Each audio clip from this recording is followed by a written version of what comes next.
In this video, we're gonna tell you how to choose the right football boot for you.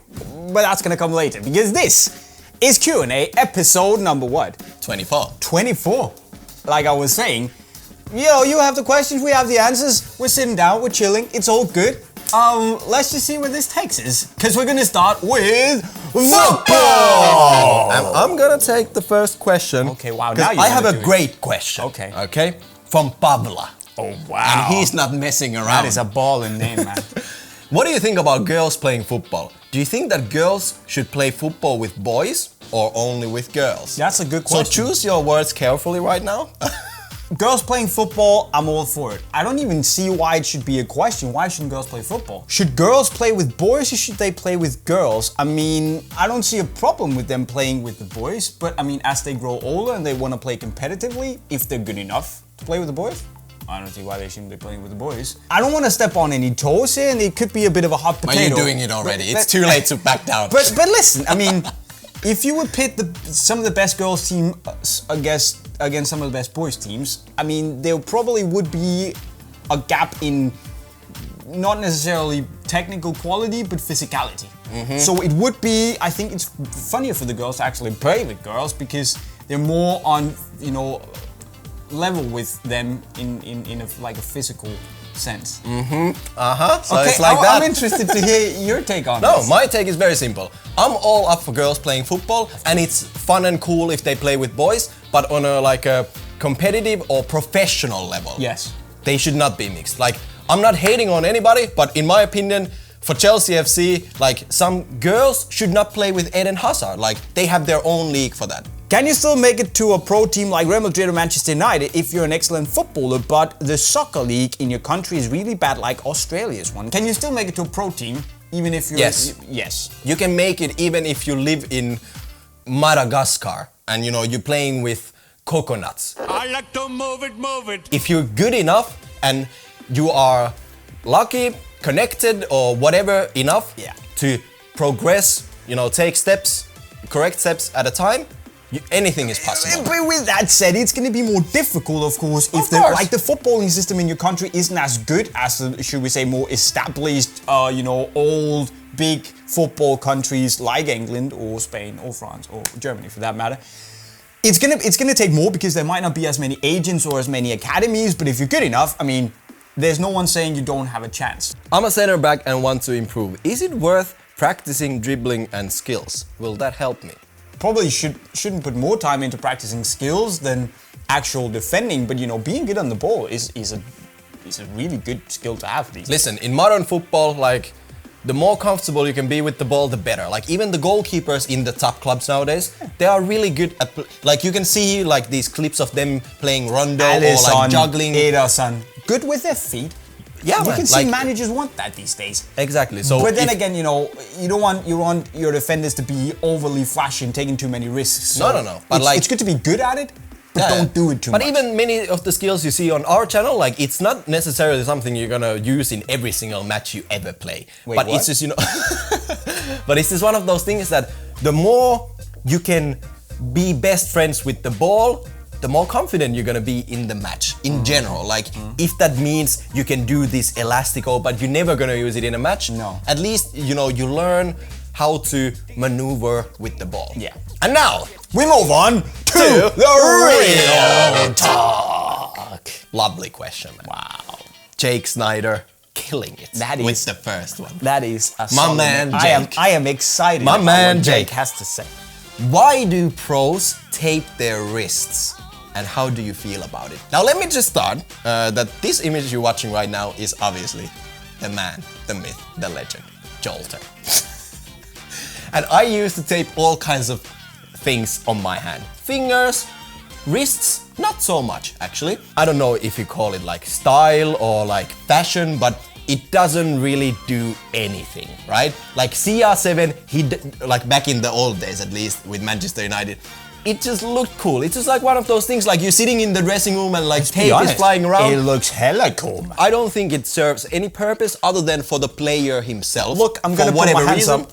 I've done it too. Definitely, it looks really cool, and I think some players need the support, but if you look at Gareth Bale, I don't know if he has like extremely weak wrists, or he's doing it because he likes it, and you know. If you had to live the life of a footballer for one day, who would you choose and why? Big up Andre Vijacic.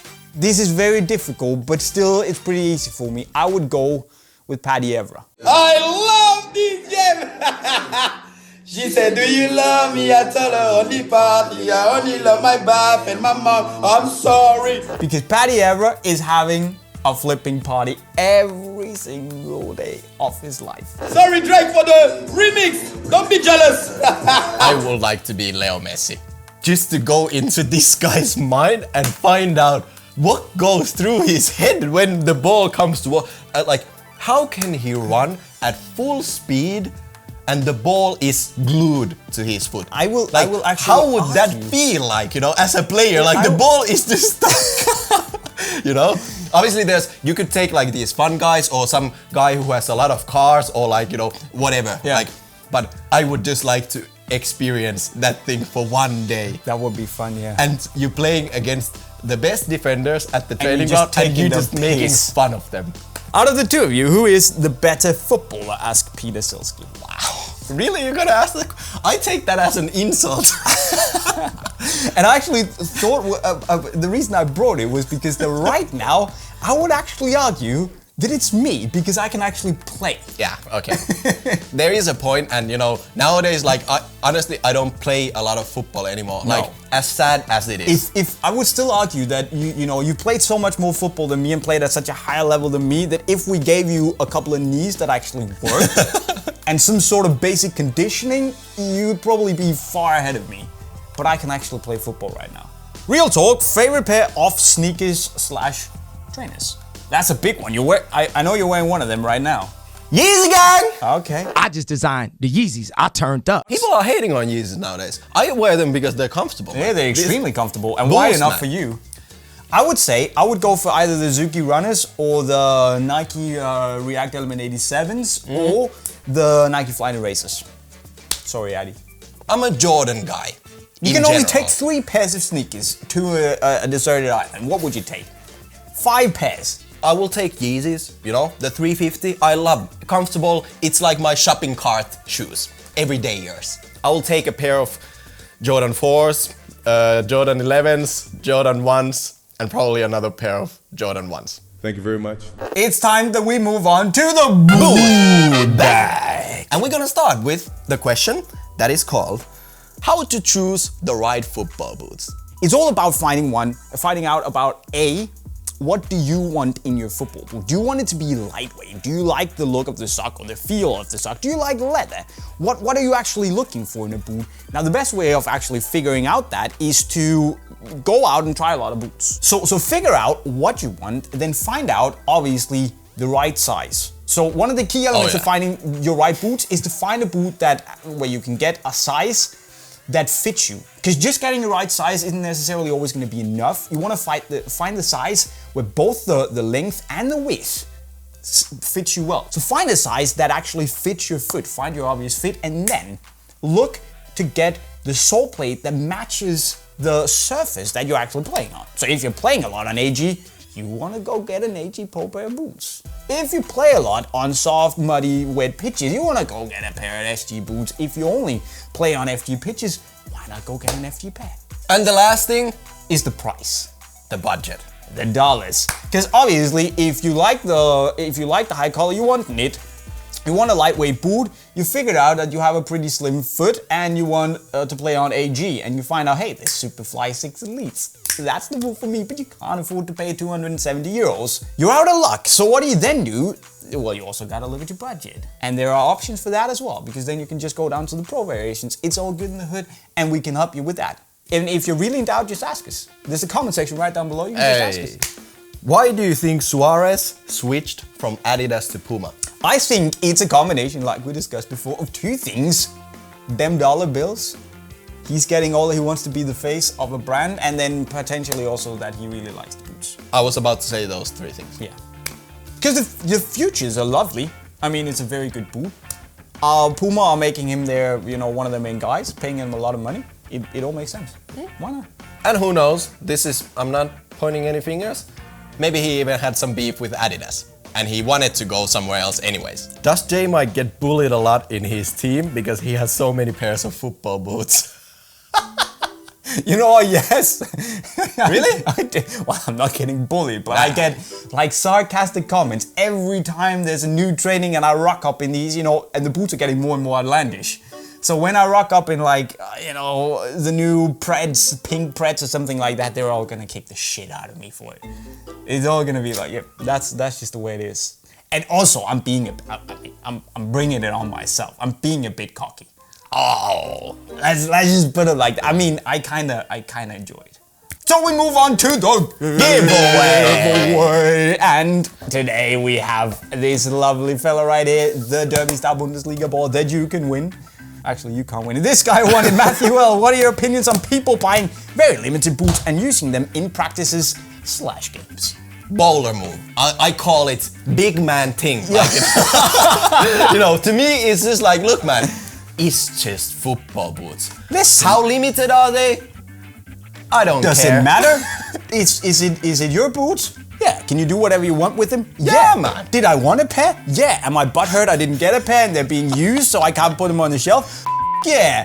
But still, I mean, who am I to judge? Exactly. I mean, yeah, it hurts my feelings. If I really wanted a pair of boots that I can put on my shelf and, completely let them go to waste, just stand there and, not being used like they're made for, well, then okay, that's up to me. But I don't get a say in, I can't judge what you would decide to do with your boots. Exactly, Good luck. Where did it go? Okay, now we move on to the question of the month. And it is from this guy, The Hills. I play midfielder, but when I dribble, I keep looking at the ball instead of looking around to pass to my teammates. How can I fix this problem? You need to practice not looking at the ball or like looking up. I think that from a young age, a lot of kids practice not ideally. I'm not saying they're doing it wrong, but I'm just saying that they could do many things better. Let me just give you an example. There's a guy who's dribbling around 2 cones and he's going like number 8 and he's just dribbling and he's dribbling like this. On the other hand, you could have a guy who has a homie with him, for example. And the homie has 2 cones in his hand. One of them is blue, one of them is yellow. Whenever the guy is holding up a blue cone, the guy doing the dribbling can only use his right foot and vice versa. If it's yellow, he can only do it with left. So constantly, you need to keep looking up while controlling the ball. If you know what I mean. Yeah, I know exactly what you mean. And this, in my opinion, is key from the beginning. Yeah. Some people even argue, that there's no point in learning how to control the ball if you're not looking up. Exactly. It's no good to you in real football games. But that's the way, we also talked about that earlier, that, the real intelligence comes from, people actually being able to scout the pitch and see what's going on. You need to be so comfortable with the ball at your feet, and when you take a touch, you need to know that it's gonna be there, and that you can only, you can see it through the corner of your eye, but you can also see what's going on the pitch. If people are coming to press you, you can feel like the presence of players behind you, all that stuff. The best players in the world are the best playmakers in the world, can do those sorts of things. Also guys, if you have more questions for the next Q&A, which is going to be episode 25, you should leave them right down below. Who knows, you might be lucky and get featured in the next episode. And win epic prizes. And win epic prizes as well. Now, if you want to go cop some pretty awesome gear, choose the right boots, all you gotta do is click the link right next to Jolter's face. If you wanna go watch some more Q&A videos, there's a playlist right down there. And of course, do yourself that favor, go subscribe to our channel with the notifications on to make us happy and give you awesome videos on an almost daily basis. Your hands are all over the place in my private space, man. And with that said, guys, we're signing off. Cheerio. We out.